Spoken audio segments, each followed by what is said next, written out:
Jadi medis itu ada medis pengobatan ya, at-tibbul ilaji, ada medis pencegahan. Nah, beliau punya risalah tentang at-tibbul wiqai ini.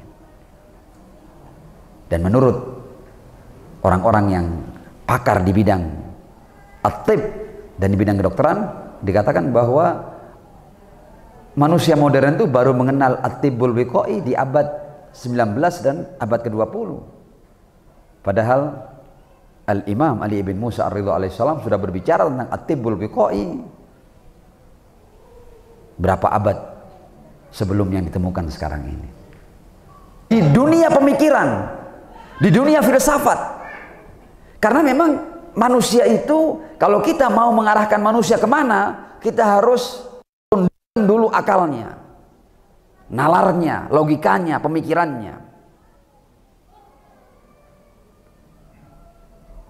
Dan kita akan buka salah satu sumbangsih besar Al-Imam Ali bin Musa ar-Ridha alaihissalam di dunia pemikiran, ma'as salati ala Muhammad wa ali Muhammad. Allahumma salli ala Muhammad wa ali Muhammad wa ajil.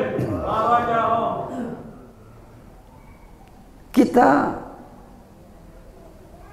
di dunia modern ini kita mengenal sesuatu yang disebut dengan Pascal Weger, atau kalau kita mau terjemahkan adalah taruhan Pascal, Rihan Pascal. Pascal ini adalah seorang ahli matematika, ahli fisika, teolog, seorang filsuf yang hidup di abad ke-17. Ya, nama lengkapnya adalah Blaise Pascal. Dan kemudian ada sesuatu yang dinisbatkan kepada nama Pascal ini, Pascal Weger, atau taruhan Pascal, Rihan Pascal. Dan apa yang ditegaskan oleh Pascal ini adalah jawaban pamungkas, sebenarnya mematikan seluruh orang yang sok berateis atau sok beragnosis.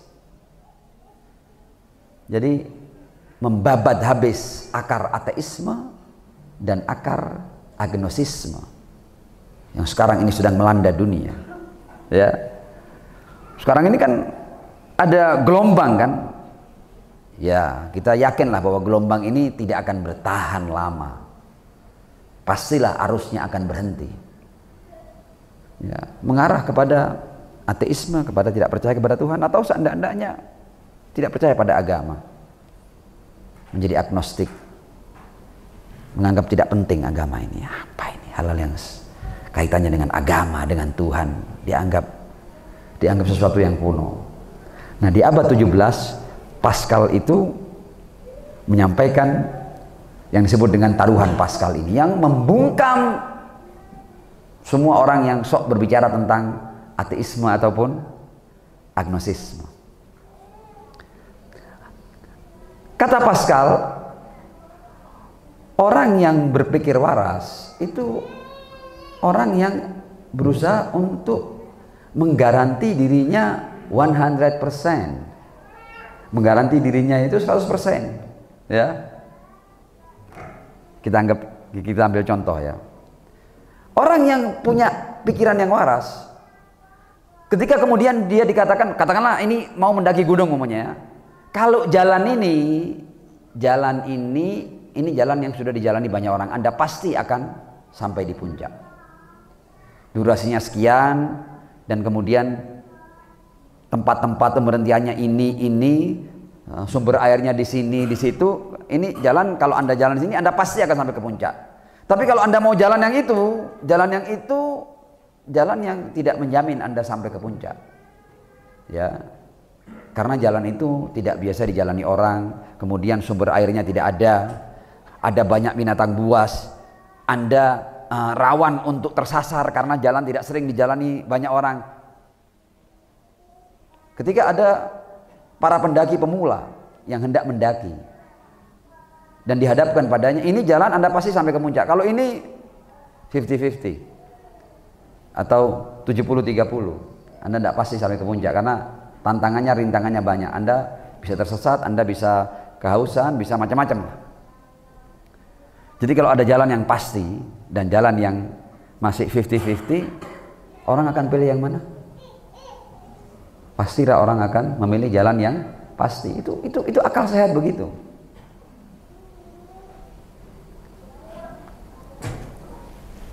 Ini Pascal. Pascal berpendapat, ya, bahwa orang yang rasional harus mengadopsi gaya hidup yang konsisten dengan keberadaan Tuhan dan secara aktif berusaha untuk percaya kepada Tuhan. Kenapa? Dikatakan jika Tuhan tidak ada, manusia hanya menanggung kerugian yang terbatas yang berpotensi mengorbankan kesenangan dan kemewahan tertentu. Ya kan? Ini kan orang dihadapkan pada dua pilihan. Apakah mereka akan hidup sebagai orang yang beriman kepada Tuhan, beriman kepada ajaran Tuhan, atau enggak? Orang mau hidup bebas tanpa Tuhan. Pascal yang ahli matematika, yang ahli fisika ini mengatakan bahwa orang yang berakal harusnya dia bertuhan. Kenapa? Karena kalau seandainya Tuhan tidak ada, ini orang-orang yang percaya kepada Tuhan, kemudian taat beragama, mereka tidak akan mengalami kerugian apapun. Paling mereka hanya kehilangan kesenangan-kesenangan yang terbatas di dunia, tapi pada saat yang sama mereka dapat manfaat yang luar biasa. Orang yang bertuhan adalah orang yang mawas diri, orang yang berhati-hati, dia menghormati nilai-nilai tertentu, ya, dia berusaha menjaga dirinya untuk baik. Paling enggak dia hanya akan mengalami kerugian yang sangat terbatas, yaitu dia tidak mengumbar hawa nafsunya gitu saja. Karena terikat oleh nilai-nilai, dan nilai-nilai ini sebenarnya bermanfaat baginya di kehidupan. Seandainya Tuhan tidak ada. Namun jika Tuhan ada, ya, jika Tuhan ada, maka orang-orang yang tidak bertuhan ini akan mengalami kerugian yang tak terbatas. Jadi orang yang percaya kepada Tuhan, apakah Tuhan itu ada atau Tuhan itu tidak ada? Ya kalau Tuhan ada, dia mendapatkan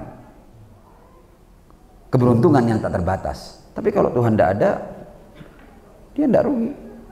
Tapi orang yang hidup tanpa Tuhan dan tanpa ajaran Tuhan, kalau seandainya Tuhan tidak ada, ya sama dia dengan orang yang percaya dengan Tuhan. Tapi kalau seandainya Tuhan ada, dia kehilangan keberuntungan yang tak terbatas, dan dia juga akan mengalami kerugian yang tak terbatas. Karena itu kata Pascal, orang yang berakal harusnya dia mengamankan dirinya. Dia harus bertuhan, dia harus taat beragama. Itu kalau orang berakal. Kecuali kalau orang tidak mau gunakan akalnya. Artinya dalam pandangan seorang matematikawan seperti Pascal ini dikatakan bahwa orang yang berakal, yang rasional, yang menggunakan nalarnya adalah orang yang hidup bertuhan dan dengan ajaran Tuhan. Dan Pascal Weger ini kemudian di dunia barat, di Eropa, cukup menggegerkan. Orang-orang tidak bisa memberikan jawaban yang lebih hebat daripada argumentasi Pascal. Kata Pascal betul, kata mereka betul ini Pascal ini. Dan tidak ada yang bisa mengalahkan pendapat Pascal ini. Karena memang orang yang berakal dia harus bertuhan. Kalau tidak, karena seandainya Tuhan tidak ada, yang percaya Tuhan itu juga tidak mengalami kerugian apapun. Tapi kalau seandainya Tuhan ada, maka yang tidak bertuhan akan mengalami kerugian yang tak terbatas. Dan akan kehilangan keberuntungan yang tak terbatas pula. Alangkah meruginya, alangkah bodohnya.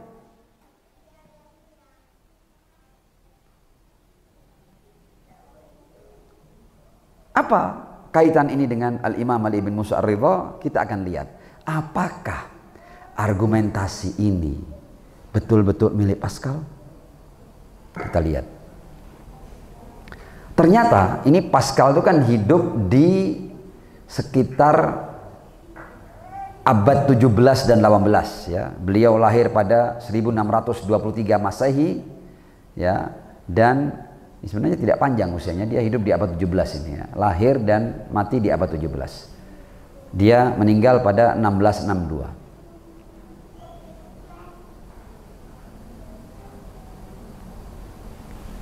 Apakah argumentasi ini memang milik Pascal? Dia yang mengeluarkan?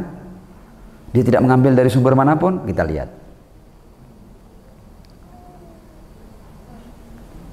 Dalam dunia Islam ada sosok yang dikenal dengan Fakhruddin Ar-Razi. Ya, ini yang lahir di Tabaristan, di Iran sana. Dia ini hidup di abad ke-12, lahir di abad ke-12, meninggal di abad 13 ya. Tepatnya kalau tahun Masehinya dia lahir pada 1150 Masehi dan meninggal pada 1210 Masehi. Ini yang dikenal dengan Sultanul Mutakallimin, Syekhul Islam Fakhruddin Ar-Razi. Berarti kan berapa abad sebelum Pascal? Ternyata dia sudah mengucapkan sesuatu yang kemudian dikenal dengan Pascal's Wager ini. Kata Fakhruddin Ar-Razi, fa inna idza amanna bil ma'ad wa ta'ahabna lahu fa in kana hadzal madhhab haqqan najawna. Kata Fakhruddin Ar-Razi ini dalam bukunya, bahwa seandainya kita beriman pada ma'ad, pada adanya kehidupan pasca kehidupan dunia, dan kita bersiap-siap untuknya, maka seandainya hal ini benar adanya, kita semua selamat. Wahalakal mungkir, dan binasalah mereka yang ingkar terhadap adanya kehidupan pasca kehidupan dunia. Wa in kana batilan, ya, kalau seandainya adanya kehidupan pasca kehidupan dunia adalah sesuatu yang cuma omong kosong dan tidak ada itu, kehidupan manusia berakhir dengan kematiannya, lam yadurruna hadzal iman. Iman ini atau yang ini sama sekali tidak berbahaya bagi kita. Ya kan? Ini kan sama dengan teori Pascal. Pertanyaan kita, apakah ini memang milik Fakhruddin Ar-Razi? Ternyata tidak.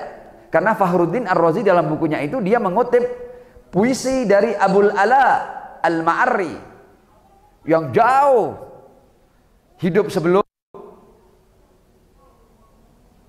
Fakhruddin Ar-Razi ya.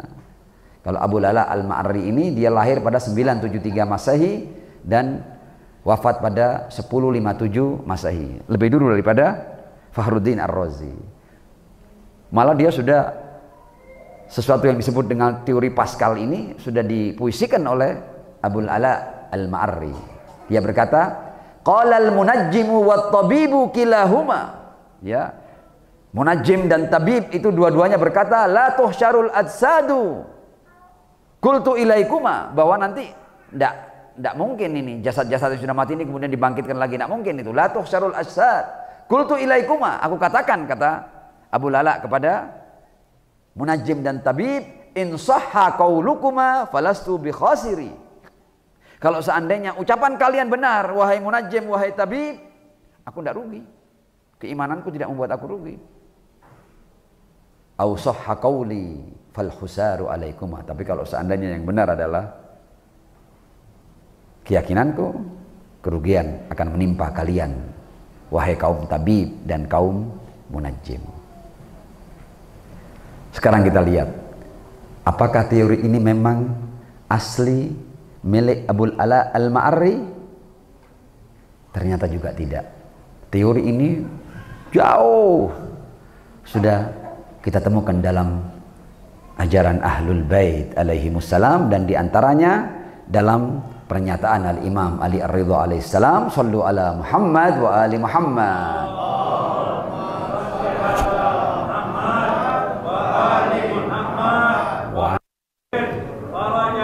Dan ini bukan teori sembarangan.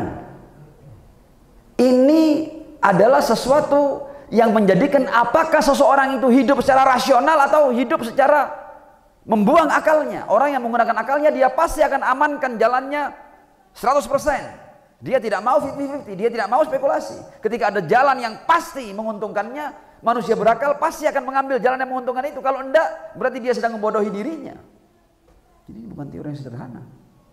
Ini teori ini kalau kita mampu menjelaskan dengan baik, maka ini akan menutup semua lapak-lapak dagang kaum ateis. Habis mereka tidak punya dasar mereka. Dan teori ini yang perlu kita sebarkan ke anak-anak muda agar mereka tidak mudah tergoda oleh gerakan-gerakan ateisme ataupun agnosisme yang sekarang sedang marak. Ya, bahwa kalian dengan berateis, dengan beragnosis, kalian sedang membodohi diri kalian sendiri. Tapi kalau kalian bertuhan, kalian sedang mengamankan masa depan kalian 100%.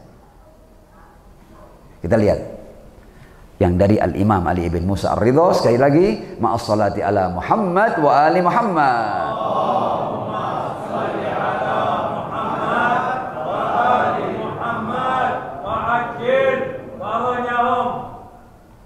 Dalam kitab yang disebut dengan Sahifatur Ridha, ada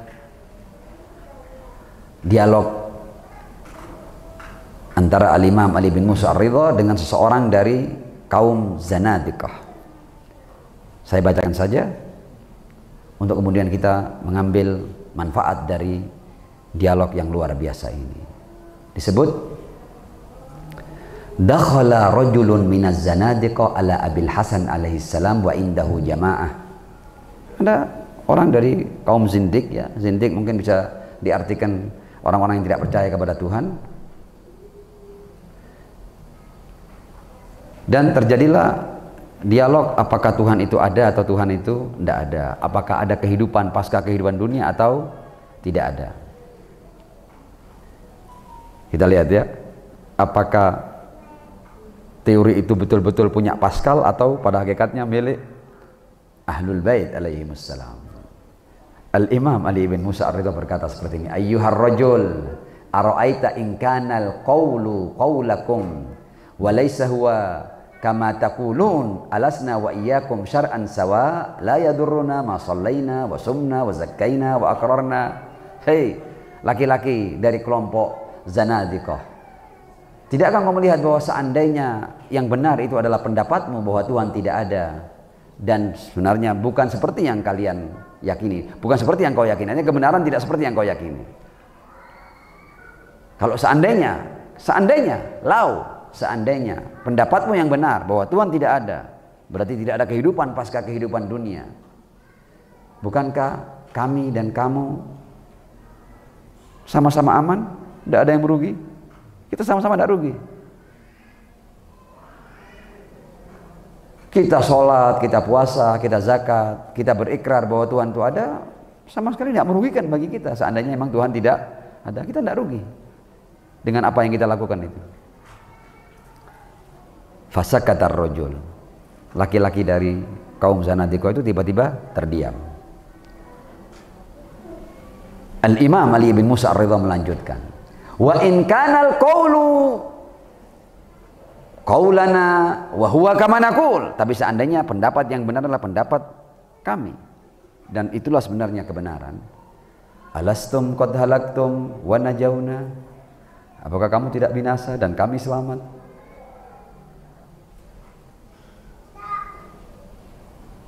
Ketika lelaki ini melihat kekuatan daripada argumentasi Al-Imam Ali bin Musa Ar-Ridha, beliau lanjut bertanya, fa'ajibni kaifa huwa wa aina huwa.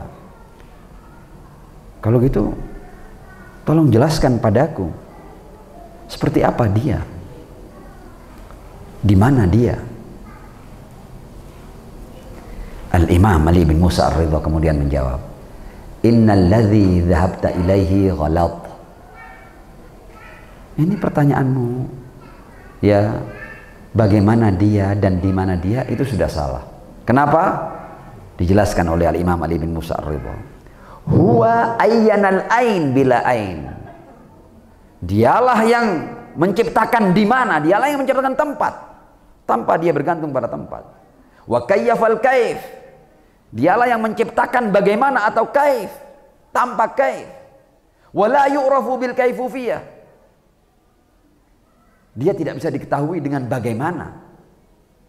Wala bi'ainuniyah, juga tidak bisa diketahui dengan tempat. Wala yudraku bihasa, dia tidak bisa dijangkau oleh indera. Wala yuqasu bi syai'in, dan tidak bisa dibandingkan dengan apapun. Karena Tuhanku laisa kamitslihi syai'un, dia tidak seperti apapun. Laki-laki itu melanjutkan pertanyaan. Fa idzan annahu la syai' idza lam yudrak bihassa minal hawas. Kalau gitu dia bukan sesuatu. Karena dia seperti yang kamu katakan tidak bisa dijangkau oleh indera. Kita lihat jawaban Abul Hasan alaihi salam. Wailak lamma ajizat hawasuka an idrakihi angkarta rububiyata. Kata Al-Imam Ali bin Musa Ar-Ridha, aneh kamu ini. Ketika indramu itu tidak berdaya, ketika kamu, bagaimana kamu berdasarkan ketidakberdayaan ingin sampai pada sebuah keyakinan hanya karena kamu tidak bisa melihatnya, kamu mengingkarinya. Ini ucapan yang bodoh. Hanya kamu tidak bisa memahaminya, kamu kemudian mengingkarinya, berarti kamu harus paham segala sesuatu kalau gitu.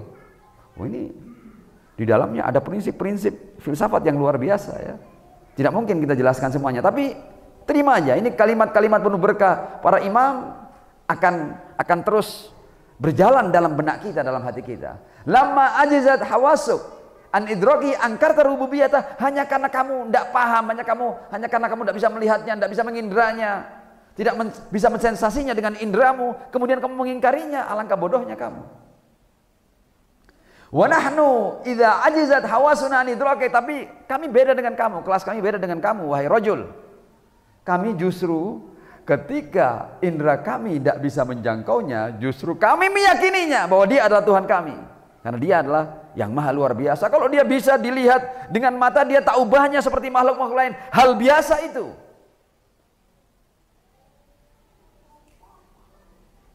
Wa annahu syai' bi khilafil asya, dia adalah sesuatu yang tidak seperti apapun.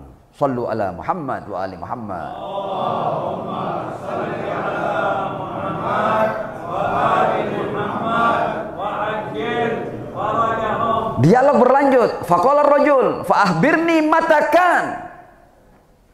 Kalau gitu kabarkan kepadaku kapan dia mulai ada, kapan awal keberadaannya yang kamu katakan Tuhan itu. Faqala Abul Hasan alaihissalam, akhbirni mata lam yakun fa ukhbiruka matakan. Ya coba, kamu nantang aku kapan adanya. Sebutkan kapan dia tidak ada, nanti aku jelaskan kapan adanya.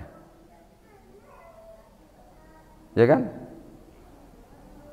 Kalau dalam keterangan Al-Imam Ali bin Abi Thalib alaihissalam dengan cara lain, ketika orang atau para rahib Yahudi bertanya, kapan Tuhanmu itu pertama kali ada? Kata Imam Ali, kata itu adalah pertanyaan untuk sesuatu yang pernah ada. Baru kamu bisa katakan kapan adanya. Adapun sesuatu yang tidak pernah tidak ada, kapan itu tidak bisa kamu pakai. Sebab kapan itu alatannya untuk hal-hal yang pernah tidak ada. Wa amma makan fala yuqalu matakan. Adapun yang tidak pernah tidak ada, tidak bisa kamu tanya kapan adanya. Pertanyaanmu keliru. Akhbirni mata lam yakun fa ukhbiruka matakan. Kamu mau sok hebat dengan pertanyaan ya? Kabarkan padaku kalau kamu bisa tahu kapan dia tidak ada, sehingga nanti aku akan jelaskan kapan ada. Tentu dia tidak bisa kan? Ini yang kemudian sesuatu yang perlu kita renungkan lebih dalam. Ma'as salati ala Muhammad wa ali Muhammad.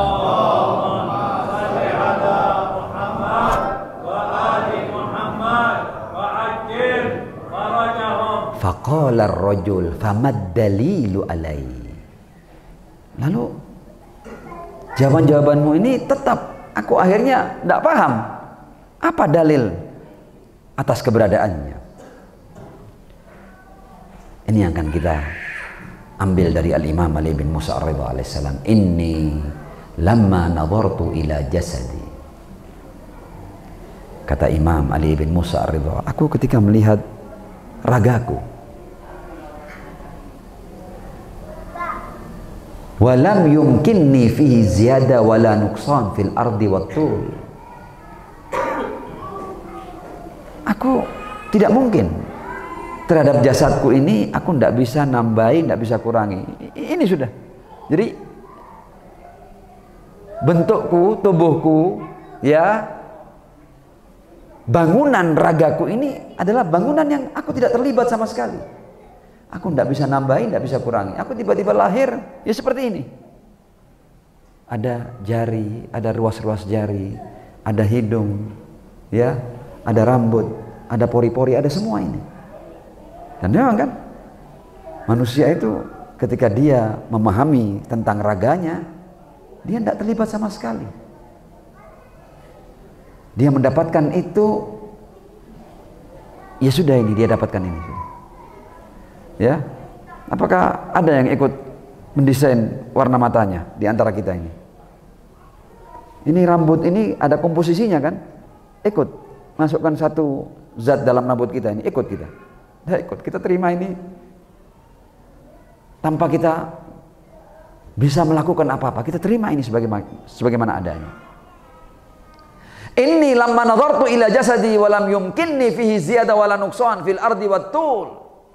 Ketika aku tidak bisa berbuat apa-apa terhadap ragaku, kata Al-Imam Ali bin Musa Ar-Ridha, wa daf'ul makarih, aku tidak bisa menghindarkan semua bahaya atas raga ini. Ya, kita bisa menghindarkan seluruh bahaya dari raga kita. Kita mau tes, ada yang pernah tidak sakit? Kalau ada yang pernah tidak sakit di sini, ini gagal berarti ini. Ya, tidak kan? Wajarul manfa'ilai, apakah kita bisa meraih semua yang kita inginkan? Oh, tidak bisa juga. Alimtu anna lihadzal bunyan baniyan. Aku menyadari bahwa bangunan raga ini pasti ada yang merancangnya, ada yang mendirikannya, ada yang menciptanya, ada yang membangunnya. Fa aqrartu bih, karena aku tidak terlibat sama sekali, maka aku meyakininya. Semudah itu. Ma'ama'ra min dawranil falak biqudrati wa insa'is sahab wa tasrifir riyah wa majras syams wal qamar wan nujum wa ghair dzalik minal ayat al ajibat al mubinat. Bukan hanya itu, ini ditambah dengan apa yang aku lihat dari apa yang ada di alam raya ini. Langit-langit, bintang-bintang, perputaran benda-benda langit, ya.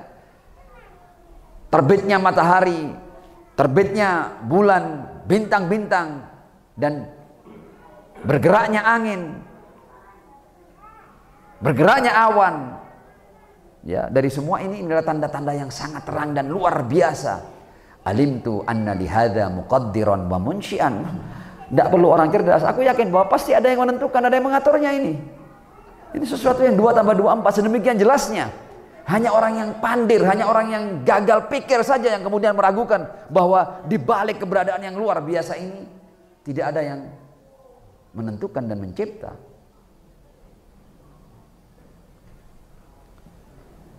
Memang dasarnya yel ya. Ar-rajul ini kemudian masih bertanya. Qala ar-rajul, tapi ini sudah agak ngasor ya, sudah mulai down dia dengan bukti-bukti yang disampaikan oleh Imam Ali bin Musa Ar-Ridha alaihissalam. Dia sudah merasa bodoh.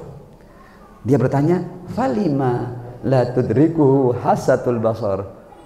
Kenapa kok sampai tidak bisa dilihat oleh mata? Masih tanya, kenapa tidak bisa dilihat? Kata Al-Imam Ali bin Musa Ar-Ridha, qala lil farqi bainahu wa baina khalqih alladhi tudrikuhu hasatul absar. Ya, supaya ada perbedaan antara dia dengan makhluknya. Kalau makhluknya bisa dengan mudah kamu lihat, bisa dengan mudah kamu sensasi, masa dia terbatas seperti makhluknya sehingga bisa dijangkau oleh penglihatanmu yang terbatas? Kalau Tuhan itu bisa dijangkau oleh penglihatanmu yang terbatas dan sensasimu yang terbatas, maka dia akan terbatas seperti kemampuanmu untuk menjangkau. Kata Al-Imam Ali bin Musa Ar-Ridha alaihissalam, justru keluar biasaannya, kemahaannya ketika semua yang terbatas tidak mampu menjangkaunya. Kalau ada yang terbatas yang mampu menjangkaunya, berarti itu bukan hal yang luar biasa, dia terbatas juga. Seperti terbatasnya hasatul basar.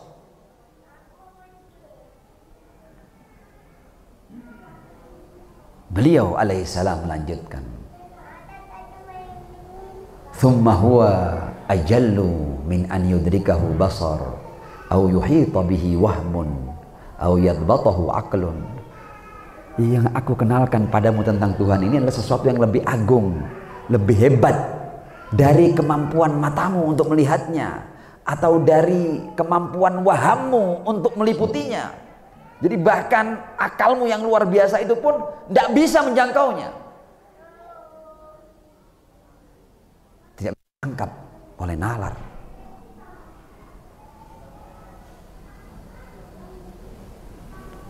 Orang itu masih bertanya lebih jauh. Fahaddahu li. Kalau gitu, bayangkan ini kan sudah dijelaskan, dia masih tanya lagi. Tolong berikan batasan untukku tentang Tuhanmu ini. Qala la haddalahu, yang tidak ada batasannya. Qala walima, kenapa kok ada batasannya? Qala li'anna kulla mahdudin mutanah. Li'anna kulla mahdudin mutanahin. Karena setiap yang terbatas itu, ya, karena setiap yang ada batasannya itu pasti terbatas. Wa idza ihtamalat tahdid ihtamalat ziyadah. Ya, dan kalau dia dibayangkan mungkin ada batasannya, maka dia karena terbatas, maka mungkin dia melebihi batasannya atau kurang dari batasannya, ya. Kalau seandainya ada batasannya, maka kemungkinan ditambahnya batasan itu atau berkurangnya batasan itu akan terjadi. Fahuwa ghairu mahdud. Dengan demikian maka dia tidak terbatas, tidak bertambah, karena sesuatu yang bertambah adalah sesuatu yang terbatas. Sesuatu yang tak terbatas tidak bisa dibayangkan kemungkinan pertambahan. Wala mutazayid, wala mutanakis, tidak mungkin berkurang. Wala mutajazzi, bukan terdiri dari bagian-bagian. Wala mutawaham, dan tidak bisa dibayangkan oleh secanggih apapun dan setajam apapun akal manusia.